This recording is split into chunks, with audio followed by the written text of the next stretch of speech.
마태복음 14장 24절부터 31절 말씀입니다. 배가 이미 육지에서 수리나 떠나서 바람이 거스름으로 물결로 말미암아 고난을 당하더라. 밤사경에 예수께서 바다 위로 걸어서 제자들에게 오시니 제자들이 그가 바다 위로 걸어오심을 보고 놀라 유령이라 하며 무서워하여 소리 지르거늘 예수께서 즉시 이르시되 안심하라 나니 두려워하지 말라.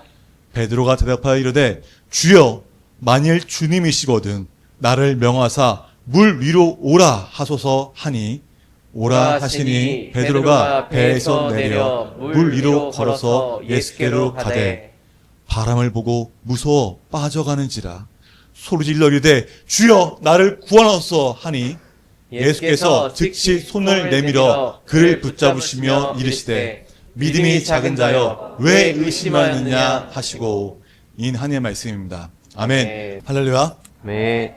1월은 복의 길, 생명의 길이라는 주제를 갖고 중생의 영에서 말씀을 전하고 있습니다. 그리고 오늘은 즉시 손을 내밀어 붙잡아 주신다라는 제목으로 은혜의 말씀 선포하겠습니다. 오늘 읽은 본문 다들 잘 알고 계시죠? 정말 우리에게 익숙한 본문이지만은 이 우리가 복의 길, 믿음의 길을 걷고자 하는 우리에게 가장 필요한 말씀이 바로 오늘 본문입니다. 오늘 말씀을 통해서 어떤 상황에서도 믿음으로 승리하는 성님 되시기를 주님을 축복합니다. 아멘. 오늘 본문을 보면은 이제 저녁에 예수님께서 벳세다의 광야에서 500여명의 기적을 행하셨습니다.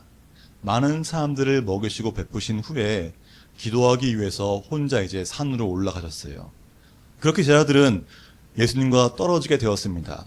그 제자들은 예수님의 명령에 순종하여서 이제 건너편을 가기 위해서 배를 타고 바다를 건너는 중입니다. 그런데 뭘 만나게 되었습니까? 그들이 풍랑을 만나게 되었습니다. 이 제자들 중에는 어부들이 많이 있었습니다. 근데 이 어부가 있는데도 불구하고 역풍으로 인해서 앞으로 나아가지 못하는 고난을 겪게 됩니다. 이 벳세다에서 가고자 하는 목적지 가버나움까지는 약 4km입니다. 바다로 가면 좀 더 빠를 수 있겠죠. 근데 본문을 보면은 밤 사경까지 있었다는 걸 보게 됩니다. 근데 그때까지 여전히 바다 한가운데 있었다는 것이에요. 사경이면은 그러니까 새벽 3시부터 6시까지의 시간입니다. 그러면 정말 기나긴 시간 동안 여전히 도착하지 못하고 여전히 바다 한가운데 있었다는 걸 보게 됩니다. 그러면 이 바람이 얼마나 세게 불었길래 앞으로 가지 못하고 멈춰서 거의 풍랑의 한가운데 있었다는 것을 보게 됩니다. 그렇게 위험한 상황에서 막 바람이 불고 파도가 몰아치고 배가 흔들리는 그 상황에서 제 아들이 무엇을 봤습니까? 예수님을 보고 유령이라 생각해서 놀라 두려움에 빠지게 됩니다. 그들은 소리쳤습니다.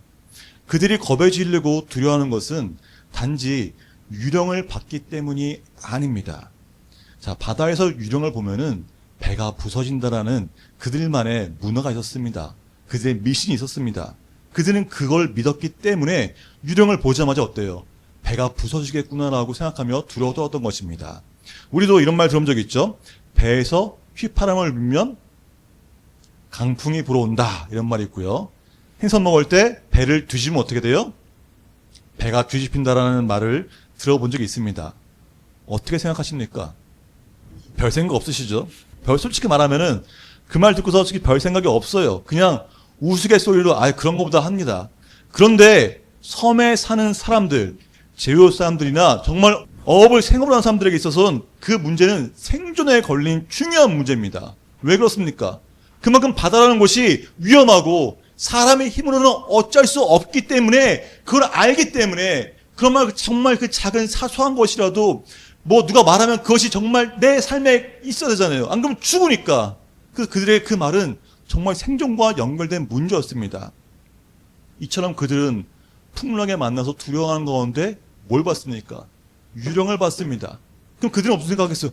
진짜 큰일 났고 이제 배가 부서지겠구나. 우린 다 죽었구나 라고 생각하게 된 것입니다. 그때 예수님이 말씀하시죠. 안심하라. 두려워하지 말라라고 말씀하십니다. 제 아들은 유령을 생각하여 두려워하고 떨고 있을 때 베드로만이 예수님을 딱 바라봅니다. 예수님께 요청합니다. 함께 봉독할까요? 베드로가 예수께 말하였다. 주님이시라면 나더러 물 위로 걸어서 주님께로 오라고 명령하십시오. 아멘. 베드로는 이 풍랑의 한가운데 정말 중요한 것이 무엇인지를 알았습니다. 무엇입니까? 주님의 명령이었습니다. 주님께서 오너라! 라고 말씀하셨을 때 베드로는 그 말씀을 믿음으로 물 위를 걸어서 예수께로 갔습니다. 자, 배에 있는 자들이 누구입니까? 예수님의 제자들입니다. 예수님과 함께하며 예수님께서 베푸시는 그 오부영의 기적을 방금 전에 경험했습니다. 우리 마태복음 14장 15절 17절 말씀에 이 세 번역으로 말씀하면 어떤 말이 있냐면은 정오때가 되었을 때 제자들은 예수님을 찾아 모인 사람들이 배가 고프잖아요. 그죠? 그래서 어떻게 하길 원했습니까? 예수님, 저 백성들을, 무리들을 헤쳐서 보내고 마을로 각각 보냅시다. 왜 보내야 합니까? 그들이 저녁을 먹게 하기 위해서였습니다. 근데 예수님이 그때 그들에게 말해요. 얘들아, 그럴 필요 없어. 너희가 그들에게 먹을 것을 주어라 라고 말합니다. 그럼 제자들이 어떻게 했어요? 제자들은 말하죠. 우리에게 있는 것이라고는 빵 5개와 물고기 2마리밖에 없습니다 라고 말합니다. 다시 말하면은 이들에게 예수님, 왜 불가능한 일을 우리에게 요청하십니까? 왜 우리에게 이걸 명하십니까? 라고 말합니다. 그러나 예수님은 빵 5개와 물고기 2마리로 5,000명을 넘는 사람들을 먹이시고도 12광주리의 바구니에 음식이 남았습니다. 이 사건을 통해 제자들은 예수님이 하시면 불가능도 가능하게 된다는 것을 경험했습니다. 그런데도 불구하고 지금 그들은 예수님과 떨어져 있을 때 풍랑 가운데 유령까지 보니까 두려워서 떨게 되고 있습니다. 우리는 비슷하지 않습니까? 저는 본문을 보면서 참 많은 생각이 됩니다. 우리가 예수님을 믿어 하나님의 자녀가 되었습니다. 우리가 살고 있는 세상은 하나님 나라가 그곳이 아니죠. 우리가 살고 있는 곳은 바로 이 현실입니다. 바다와 같은 이 세상에서 우리는 살고 있습니다. 우리의 목적지는 분명합니다. 하나님 나라입니다. 그 하늘을 가기 위해서 우리는 바다가 한가운데서 지금 항해 중입니다. 그런데 바다라는 것이 평온할 때도 있지만은 때로는 풍랑이 있는 것처럼 우리도 주님의 은혜를 경험하고 살아계신 주님을 찬양할 때도 있지만은 때로는 세상이 주는 그 시련 가운데 내가 어떻게 할 수 없는 상황에서는 어쩌요? 이제는 방법이 없다. 내가 할 수 있는 게 아무것도 하면서 자포자기하며 두려워하며 떨 때가 있다는 것입니다. 근데 베드로는 그때 어떻게 했습니까? 베드로는 예수님을 바라봤습니다. 지금 풍랑이 멈췄나요? 아니에요. 여전히 풍랑 한가운데 있습니다. 바람은 멈추지 않았어요. 그러나 베드로는 예수님을 바라봤습니다. 주님께서 명령하시면 물 위를 걸 수 있다는 것도 믿었습니다. 예수님 말씀하셨을 때 베드로는 그 말씀을 믿음으로 행동했다는 것입니다. 우리도 두려움에 사로잡혀 아무것도 못하는 것이 아니라 베드로처럼 주님을 바라봐야 합니다. 주님 바라볼 때 사람이 할 수 없다 생각한 것도 주께서는 하십니다. 아멘. 고난과 있을지라도 두려움에 떨고 있는 상황에서도 주님 바라볼 때 평안을 얻습니다. 아멘. 그러나 베드로가 예수님을 보다가 바람을 봤을 때 어떻게 됐습니까? 바다에 빠졌습니다. 그렇습니다. 우리가 무엇을 보고 있느냐가 중요합니다. 예수만을 바라보고 말씀에 순종함으로 행하면 거친 풍랑 가운데서도 평안을 얻을 수 있지만은 예수를 보지 않고 바람을 보면 두려움에 사로잡혀 빠지게 되는 것입니다.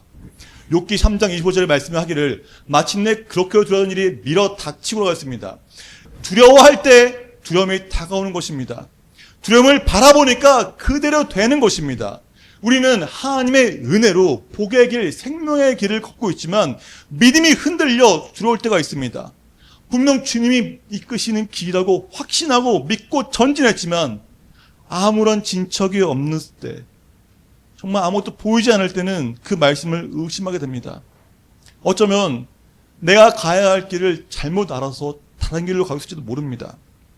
그러나 그런 상황에 있을 때 주님의 인도하심과 역사하심을 의심하는 순간 세상에 주는 거친 풍랑을 두려워하게 되면 베드로가 물에 빠진 것처럼 우리의 삶도 물에 빠지게 됩니다. 그러나 중요한 것은 그것이 끝이 아니라는 것입니다. 베드로는 바다에 빠졌을 때 주님 살려주십시오! 주님 살려주세요라고 했을 때 어떻게 됐습니까? 예수님은 즉시 손을 내밀어 베드로를 붙잡으셨습니다. 우리가 예수를 믿음으로 복의 길, 생명의 길을 걷는 중에 의심하여 고난 중에 빠졌을지라도 주님을 찾으며 주님을 부르짖으면 주님께서는 즉시 우리의 손을 붙잡아 주십니다. 아멘. 주님이 왜 이렇게까지 하실까요? 왜 이렇게 그냥 우리를 사랑하시며 인도하실까요? 다른 게 아닙니다. 예수님은 우리를 살리시기 위해, 우리를 구원해 주시기 위해 십자가에서 죽으시고 부활하셨습니다. 아멘. 우리에게 성령을 보내주신 것도 우리와 함께 하시기 위함입니다. 그만큼 예수님은 우리를 사랑하시며 우리가 복된 길, 생명의 길을 걷기를 누구보다 원하시는 분이 바로 주님이십니다. 그래서 우리는 주님을 찾는 자가 되어야 합니다. 주님을 찾을 때 인생의 답이 있습니다. 아멘. 예수님은 바디로에게 말하죠. 믿음이 적은 사람아 왜 의심하느냐? 믿음만이 우리를 살리며 믿음만이 우리를 일으킵니다. 아멘. 그 믿음의 선포가 우리에게 필요한 것입니다. 아멘. 네 네 갈 길을 주님께 맡기고 주님만 의지하여라. 주님께서 이루어 주실 것이다. 아멘! 아멘. 내 삶을 주님께 맡기고 주님만 의지할 줄 알아야 합니다. 그러면 주님께서 이루어 주십니다. 아멘. 믿음만이 내 삶의 답이라는 것을 기억하십시오. 아멘. 그런데 내가 이루고자 하는 것을 이루기 위해 주님께 맡기는 것이 아닙니다. 주님 뜻대로 주님 인도하심을 따르는 삶을 살아갈 수 있도록 내 삶을 맡기는 것입니다. 아멘. 우리 지난주 금요 콩예배 기억하십니까? 왕의 자녀로서 하나님께 주시는 그 형통을 누리기 위해서는 말씀을 가까이 해야 한다고 전했습니다. 그 말씀처럼 주님의 말씀을 알아야 말씀을 믿을 수 있고 주님의 말씀을 읽어야 주의 뜻을 행할 수 있습니다. 주님께 기도해야지만 용기를 얻어 대장부처럼 나아갈 수 있는 것입니다. 아멘. 오늘부터라도 우린 말씀을 가까이 하며 말씀을 읽읍시다. 아멘. 그래서 제가 2월부터 이제 수요 예배 때 성경 통독반을 하려고 합니다. 일주일에 한 번입니다. 근데 1시간입니다. 1시간 같이 읽으면은 일독하게 됩니다. 참여하실 분만 참여하십시오. 억지는 아닙니다. 사발 참여하시기 바랍니다. 그런데 중요한 것은 베드로처럼 말씀과 함께 하는 자를 주님께서 붙잡아 주시고 구원해 주신다는 사실입니다. 아멘. 말씀에 순종하지 아니하고 말씀을 믿지도 아니하고 말씀을 가까이 않는 자는 아무리 주님을 분다할지언정 주님께서 어떻게 할지 장담할 수 없습니다. 그러나 분명한 것은 말씀을 믿는 자에게, 말씀을 행하는 자에게, 말씀을 가까이 하는 자를 주님께서는 즉시 붙잡아 주신다는 사실입니다. 아멘. 주님께 맡기고 주님만 의지하여 주께서 이루어지시는 삶이 되시기를 주님의 이름으로 축복합니다. 아멘. 주님께 맡깁시다. 네. 내 삶을 맡깁시다. 아멘. 주님만 의지하여서 주님께서 이루신 것을 보는 인생이 되시기를 주님을 축복합니다. 아멘. 그것이 바로 우리 삶에 넘치는 간증입니다. 아멘. 하나님의 사랑입니다. 아멘. 우리 함께 찬양을 원합니다.